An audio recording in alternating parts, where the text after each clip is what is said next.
A gente vai apresentar a segunda entrega do produto. Antes, na primeira entrega, a gente falou das principais ferramentas que a gente utilizaria e como que funcionaria o processo.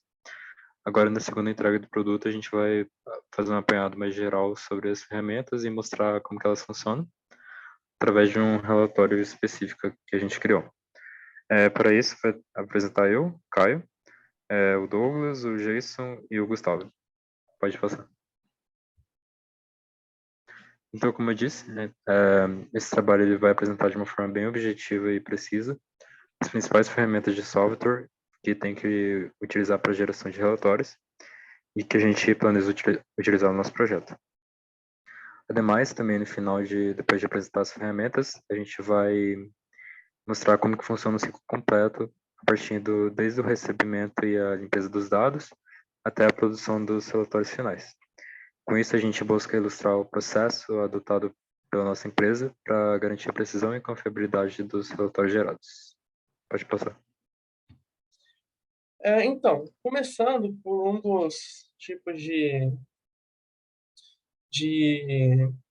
arquivos, assim, documentos que a nossa empresa pode ter que utilizar, vai ser utilizado durante o nosso processo, é o Microsoft Excel, né? Como de conhecimento geral, o Excel ele é um programa que ele gera planilhas para a gente, de uma forma fácil e intuitiva. E dentro do Excel a gente consegue gerar relatórios personalizados também, né? Não é a única, é uma das mais antigas que tem para se gerar relatório, mas a gente consegue fazer análise de relatórios dentro do Excel. É um formato muito aceito, né? Quase todos os computadores aceitam. O Linux, por exemplo, tem um LibreOffice que quando você for abrir um Excel lá, ele vai dar um jeito de conseguir abrir a planilha lá. E a ferramenta de fácil acesso em comparação com os outros softwares que a gente vai utilizar durante o nosso processo. Também a gente tem o MySQL Workbench. O Workbench ele nada mais é do que uma, uma ferramenta visual para você trabalhar com bancos de dados, né? Para você fazer queries ali dentro do banco de dados, criar tabelas, sem ter que usar um console que, para quem não está muito acostumado ou quem gosta de uma interface gráfica, para poder saber onde está mexendo, poder ter uma ajuda mais visual assim, ela é melhor, né? A gente tem algumas ferramentas lá também para utilizar a gente a encontrar formatos de dados, erros, fazer alterações em algumas colunas de forma mais prática, gerar modelos gráficos de como o banco de dados está ligado às tabelas entre si, né? Que às vezes pode ser de grande ajuda. Às vezes a pessoa está lendo o código e não está conseguindo entender muito bem, ela vai ali, gera um esquema visual e ela consegue entender a lógica por trás das tabelas. E ele é esse daqui, essa ferramenta. Aqui a gente tem, por exemplo, um insert em de vários, de várias linhas de dados numa tabela, né? Mas aqui, como a gente pode ver, ela é uma plataforma que dá uma clareza maior para a gente no que a gente está mexendo. Você pode utilizar as ferramentas que ela tem a oferecer da forma mais fácil do que o console, né? E ela vai ser uma das ferramentas que a gente vai utilizar. Não necessariamente somente o MySQL Workbench, né? Porque alguns bancos de dados, como por exemplo o da Oracle, o Microsoft Server, cada um tem o seu Workbench, né? E a gente pode estar utilizando diferentes tipos de Workbenches, não estando somente presos ao Workbench MySQL. Bom, agora falando do Power BI, que ele é bem usado para a formulação do relatório em si mesmo. Algumas vantagens é que o Power BI ele permite a conexão com diversas fontes de dados, como banco de dados, serviços na nuvem, planilhas, arquivos CSV e muitas outras. Então, basicamente, você vai poder criar um dataset no Power BI, na sua conta do Power BI, e quando você tem esse dataset, você pode usar ele para gerar relatórios. Então, esse é o meio que objetivo. A gente pode obter isso tanto da forma de SQL, tanto como da forma de CSV. Outra vantagem é que ele oferece uma variedade de opções de visualização de dados, incluindo gráficos, tabelas e mapas interativos, que tornam mais fácil identificar tendências em sites importantes. Então, no contexto da DataPeak, que é essa empresa que é de formulação de relatórios, e a gente quer trazer uma vantagem em relação a trazer dados de mais qualidade, então o Power BI é uma ferramenta bem útil para isso, para gerar uma visualização que torna o dado bem fácil de entender. Outra vantagem é que ele permite que os usuários realizem análise de dados em tempo real, tornando mais fácil a identificação de problemas e oportunidades de negócio. Essa questão de análise de dados em tempo real é porque é possível você conectar o Power BI ao seu banco de dados. Então você vai ter uma conexão direta ali. E claro que existe questão de segurança que você pode adaptar para não expor o seu banco de dados. Outra vantagem é que ele permite que os usuários personalizem a aparência e o conteúdo dos relatórios. E é super simples isso, na própria plataforma que faz. Então a gente poderia personalizar a aparência e o conteúdo do relatório de acordo com cada empresa. E isso vai apresentando bem com o perfil da empresa. E permite que os usuários compartilhem relatórios com outros usuários, facilitando a colaboração e a tomada de decisões em equipe. Então, no caso da DataPeak, se a gente tivesse uma equipe de preparação de dados, de formulação de relatórios, o Power BI facilitaria muito esse processo. Agora a gente vai mostrar um relatório que a gente criou no Power BI de exemplo. A gente pegou de um dataset de uma empresa que é como se fosse o iFood, assim, ou de uma empresa de delivery, né, que é esse Delivery Center, Food and Goods Orders em Brasil. Então, é um centro de delivery com pedidos de bens de consumo e de comidas. E a gente pegou no Kaggle, tem várias informações aí sobre o dataset. E o dataset ele é composto por 7 arquivos CSV e que cada arquivo vai conter dados de cada especificidade, né? No caso de channels, por exemplo, é de canais que você de pedidos. Então pode ser, por exemplo, de uma empresa que ela usa o próprio canal ou uma empresa que usa o marketplace. Então com isso é possível fazer diversas análises. Então agora no relatório a gente usou o orders CSV, e a gente pode ver aqui que é um relatório de faturamento. Então a gente tem diversas informações de faturamento. No gráfico da esquerda é possível a gente ver que o maior faturamento foi em março, né, que é no mês 3. Ali na direita a gente tem outras informações importantes, por exemplo, o pie chart, né, que é o gráfico de torta, o gráfico de pizza. Ele informa que o marketplace é responsável pela maior parte de faturamento, então isso poderia ser uma fonte um insight muito importante para o dono da empresa, caso tivesse. E a gente também tem ali que 24 milhões de 38 milhões foram obtidos por marketplace, então indica uma dependência dessa empresa bem grande pelo marketplace, não pelas empresas próprias. Sobre o relatório é isso que a gente decidiu criar, mais ou menos.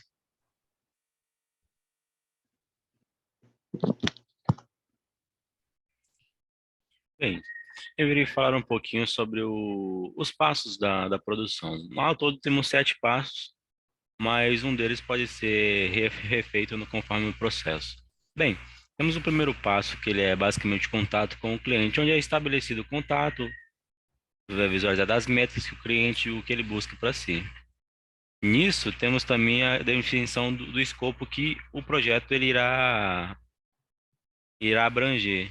Se ele quer para a empresa como um todo, se quer só para um setor, para funcionários específicos, aí vai de acordo com o requerimento do solicitante. Temos também a questão da coleta e limpeza de dados, que conforme no banco de dados, ah, nós poderíamos fazer um apanhado geral dos dados que serão úteis para nós e aqueles que poderão ser descartados no decorrer do processo. Temos também a questão na modelagem de dados, que ela pode ser bem feita, ela pode ajustar bastante a questão do, do passo a passo que serão no decorrer do processo. Ah, o, pode mostrar para a gente a questão da limpeza de dados, Jason? Aham. Aqui, por exemplo, o Aldo já estava dizendo, tem algumas, dependendo do tipo de relatório que a gente vai fazer, algumas colunas da tabela do banco de dados, por exemplo, não vai ser utilizado, né? Nesse dataset que a gente pegou, por exemplo, a gente está usando uma tabela de ordens, e aqui, como a gente pode ver, tem algumas colunas que não têm informações nela. Então, aqui é um exemplo hipotético, né? Que é um dataset de um lugar que a gente pegou na internet. Mas caso a gente encontre esse tipo de situação numa empresa real que a gente esteja trabalhando, ou de dados inconsistentes, dados que não fazem sentido para o relatório, a gente pode tirar esses dados para fazer um relatório mais limpo, fazer um relatório mais ser mais rápido de ser gerado, mais rápido de dar manutenção e entre outras ocasiões.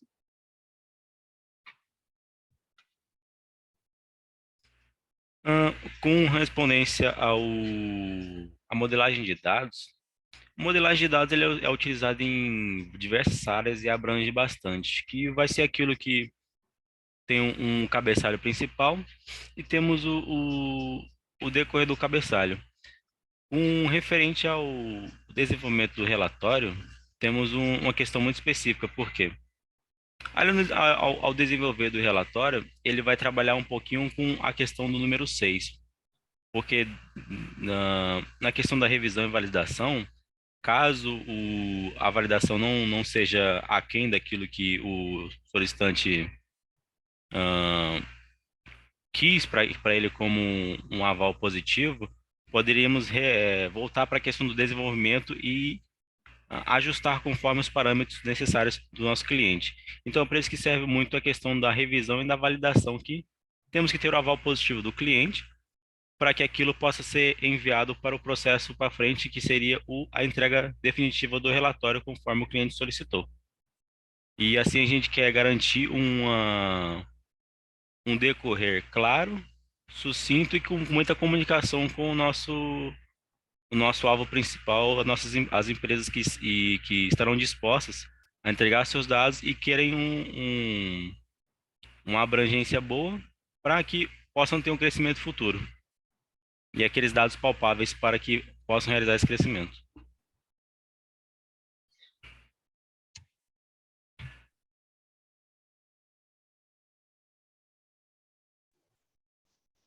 Bom, falando um pouco agora sobre o que nós concluímos com essa documentação, é que assim, o objetivo geral dela mesmo é realmente trazer um desdobramento de todas as etapas, né, das quais a gente utiliza para estar fazendo as análises de dados das empresas, né, um passo a passo, vamos assim dizer, né, de quais softwares nós utilizamos, quais serviços, né, que a gente tá empregando nesses relatórios e, e quais serão as etapas ali, né, para descrever, até para a gente estar podendo ter uma abordagem com o cliente um pouco mais clara do que a gente realmente precisa com que ele nos forneça, né, na forma de dados ali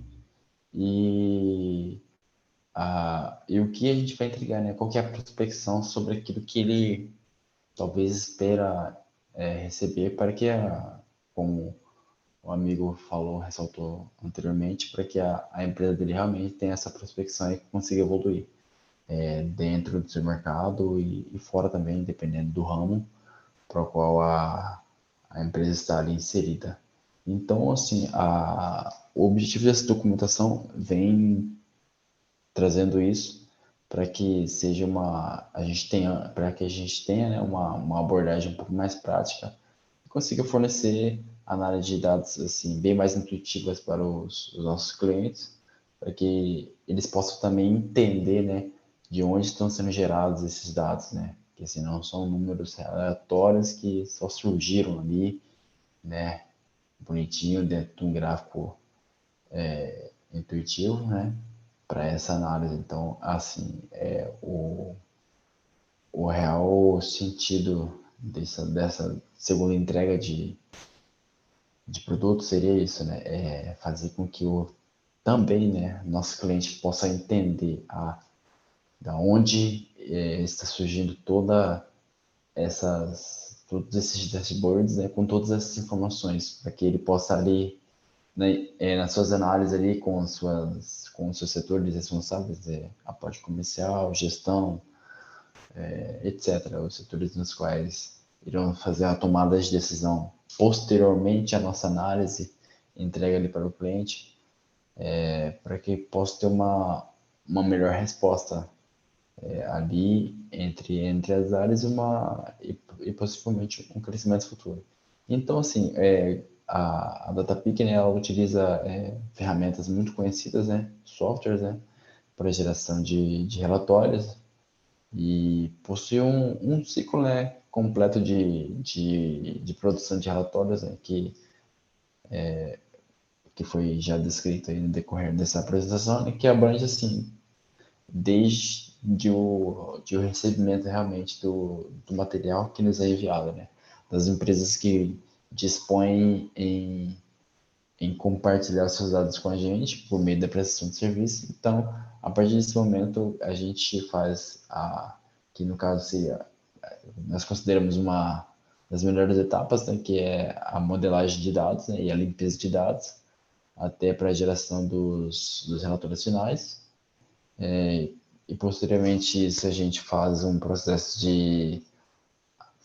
adotado pela DataPeak, né, que garante a precisão e confiabilidade dos relatórios, ou seja, a parte de modelagem de dados é uma parte bem importante dentro desse processo, né, porque é ali onde a gente vai analisar possíveis falhas dentro do escopo da empresa ali na questão de dados, se tem algum dado faltando, se tem algum dado que não está batendo, por exemplo, uma questão de faturamento, se essa empresa tem muitas filiais, se realmente o faturamento entre as filiais e no montante geral ali, eles se coincidem. Então, assim, toda a informação que for dado, a gente faz essas análises para que elas, no final, apresentem números realmente verídicos para que possam ser feitas essas análises aí.